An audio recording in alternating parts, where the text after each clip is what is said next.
Each year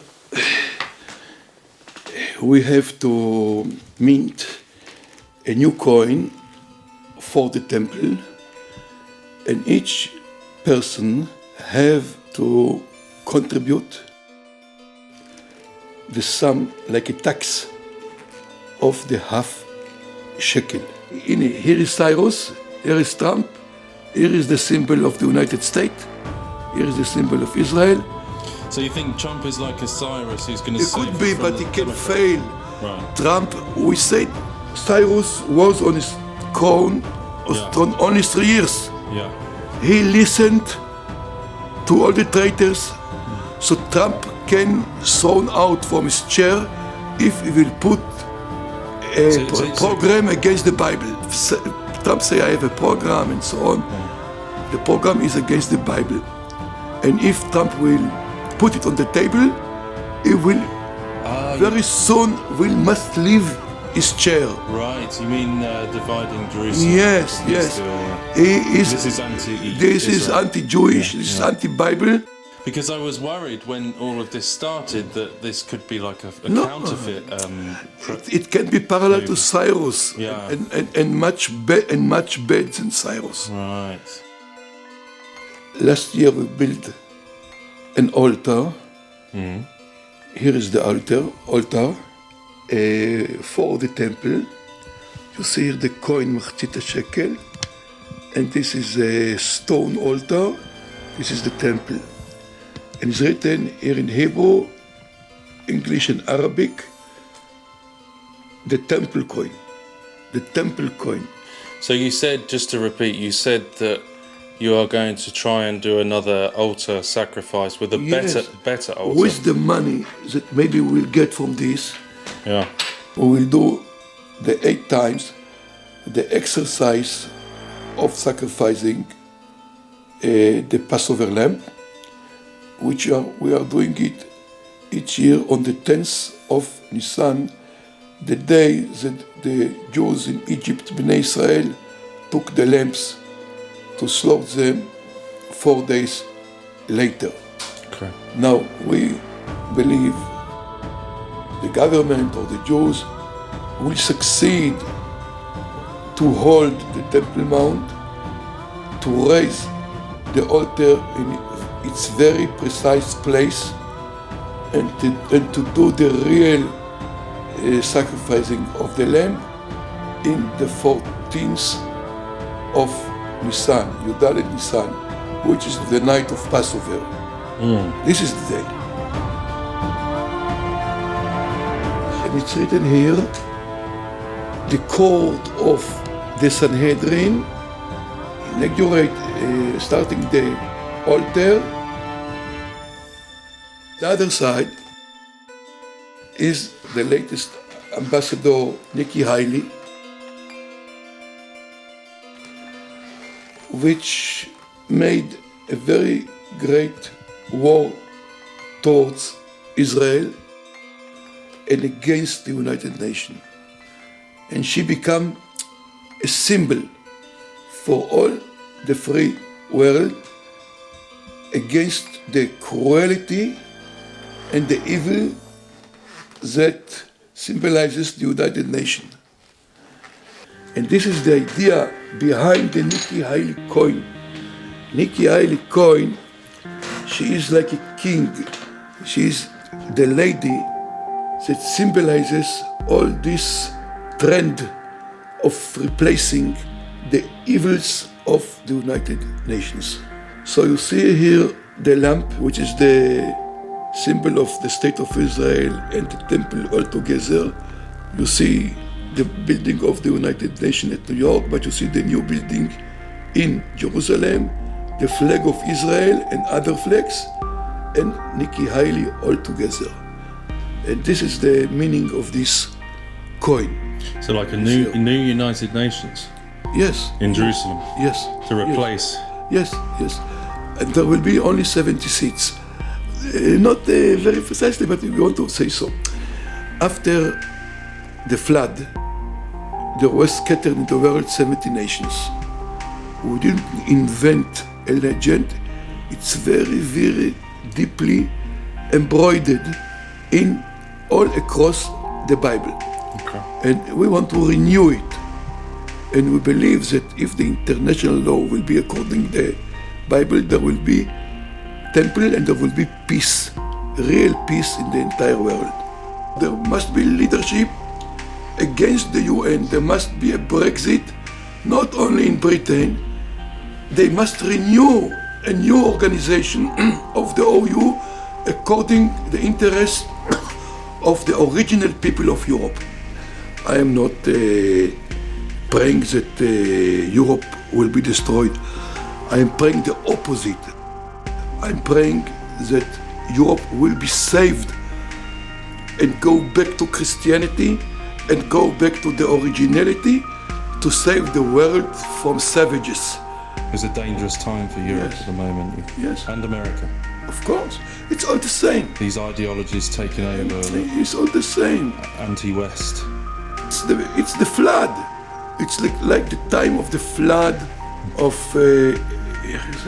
incest, גילוי עריות, bloodshed, and stealing money, and all those 3 or 4. Jesus said in the days of Noah it would be like this. What is it? Jesus said in the last days it would be like the days of Noah. Okay, so maybe. You echoed what Jesus said. Okay, it's happened. Prophecy, yeah. Yeah, it's prophecy. Okay, Yeah. so told you with parallel routes, with mostly both the same interests, and what will be in the end of times, God will decide.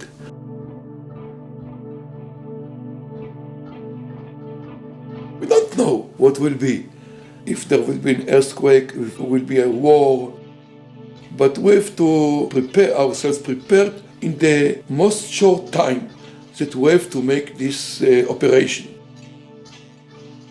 And therefore it's like an army operation. We have to calculate each second. Do you think it's soon? What? Do you think it's getting closer?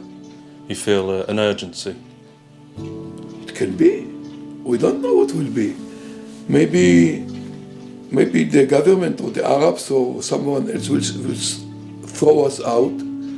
Maybe the government or the Arabs will call us, do it as quickly as you can because you will save us. Like in Egypt and Paro, that is say to Israel, go out from Egypt as quickly as you can. Build a temple as quickly as you can. Because there is a plague and you can save to cure the people. So how we know what will be? We are just preparing ourselves very, very seriously. In each second, everyone must know what he's doing. Is Jared Kushner the Mashiach by Michael? Is Jared Kushner the Mashiach? Is Jared Kushner the Mashiach? According to What is Jared? I don't understand the questions. Jared Kushner, is he your perceived Messiah? What an idiocy! What a nonsense! What a stupidness! This rumor is going around a lot. The rumor is also that Trump himself is the Messiah. The Sanhedrin is not seeing Kushner as It's not a stupid institute.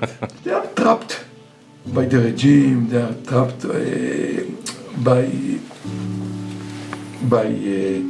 Trump and by the wife and so on. They are not the Messiah. No. Totally not the Messiah. No.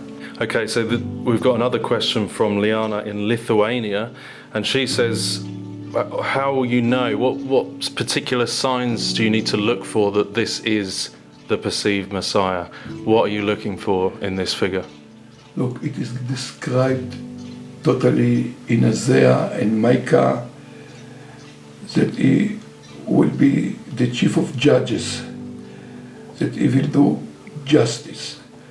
He will say hard things to people that will cure their hearts and so on. So he cannot be a simple man.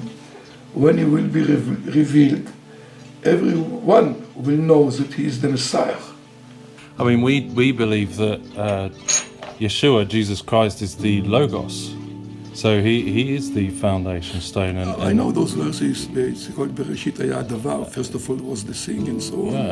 In the beginning was the Word. Yes. And he's in all things, and by all things hold together by him. And I told you, I'm not going to be here the Antichrist. I cannot speak against your belief, and I don't want to do it. And I'm not fighting here for anything for Judaism and so on. We cannot be Christians. It's unallowed. But what will be in the end of times? It is written in Joel prophecies that even the most simple people will start to be prophets. okay, Even the slaves. God will pour out His Spirit on all flesh. Yes, and they will prophesy. Exactly. Okay. I've heard that. So you have your own way of interpreting. Maybe we have our own way of interpreting. We shouldn't put pressure on each other. But I see some similarities, I suppose. Is that what I'm saying? Those are the same sources. Yeah, apart from Jesus being the Logos, Yeshua being the reason for everything, and His sacrifice took our sins. And we don't believe in your Messiah because it made to us too much troubles. And we paid a big price for all this debate. Yeah, I mean, according to all the history. Yeah, I mean, we believe that He fulfilled all the prophecies for the Messiah. Okay, we don't disturb you to believe. I told you, we shall see in the end of days what God will do. And we give Him the chance. We cannot believe in the Son of God. It's unallowed. It's unallowed to believe in Trinity, and it's and much more things that represents. We are obeying all the 613 mitzvot, and we don't get the Pauline explanations and all those your explanations that your Messiah get rid the humanity from all the mitzvot of the Bible and so on and so on. Well, it's the Spirit of God, it's grace. The law of the Spirit. It's not lawlessness. We believe He fulfilled all of the laws given to Israel, and that we are now under love, and that we're free, but we're free to follow God under the law of grace and empowered by His Spirit. That's the laws of God, which is the Torah, are imposed for eternity, and they will never be changed. And even one mitzvah will not be cancelled in the Torah. Jesus said that, and that's what I have to say about it. Yeah. Even we are disappointing you, we cannot make our mind to please you. No, it's not about. No. It's about my love for you that I want to share that with you. Okay. Look, I personally appreciate very much what you are doing for Israel, and all your feelings and all your goodwill. But we cannot be in a beer hugging. But you have the red heifer, or you have two red heifers now, potential. They are not accomplished. They are calves. But potential. They must be 2 years old. If they are not 2 years old, they are unallowed to be burned and to make ashes of them. So if one of these red heifers you have in a secret location, if that works out as a perfect... We will have a red heifer. We will have the ashes. We can clean all the Jewish people. And you'll get it, it will be sacrificed? Yes. Where? It's not exactly on the Har HaZeitim, next to the Temple Mount, on the east. Okay. There are also debates about it. There is a list of all the 10 heifers from the time of Moses to our time, and this will be the 10th heifer. That could be in the next 2 years then? Could be in the next year? In the next year. Yeah. Yes, in the next year. If the red heifer is found to be perfect. If it will be not black or they have 2 hairs that are not red, Now I've got a question from Shannon in Canada. She says, do you have the Ark of the Covenant? No, we have not. Some friends are looking now there are no excavations in Qumran and maps and so on. And the legends of Ethiopia, so the Ark is in the Nile. We are sure that it exists somewhere in some caves, maybe under the Temple Mount, maybe in the Judea desert, but until now. So you're looking for it, you're looking for the Ark. So that would be a part of the new temple if you found it. Is that a necessary part? No, it's not necessary. The Gentiles will open the eyes of the Jews to know what God did with them. They took them from all the diasporas back to Israel land, and they built for them the temple and took them out from Egypt and make them clever and wise and not insulted anymore. Thank God. Well, thank you very much for speaking to us today. Thank you too. I enjoyed. I hope that we shall deliver a message of love and peace to the humanity and truth. Yeah. And the justice will be in Jerusalem. It's written in Isaiah, כי מציון תצא תורה, ודבר השם ירושלים. From Zion will come the law and the speech of God from Jerusalem. Okay. And in this I believe. Okay, I'll read you this closing paragraph. On behalf of many viewers, I'd like to thank you today and remind you of the good news that the sins of both Jew and Gentile have been washed clean by Yeshua when he died and rose again, and the line of the tribe of Judah has prevailed. God bless you. Sei gesund. Be well. Thank you very much. Thank you. תודה רבה.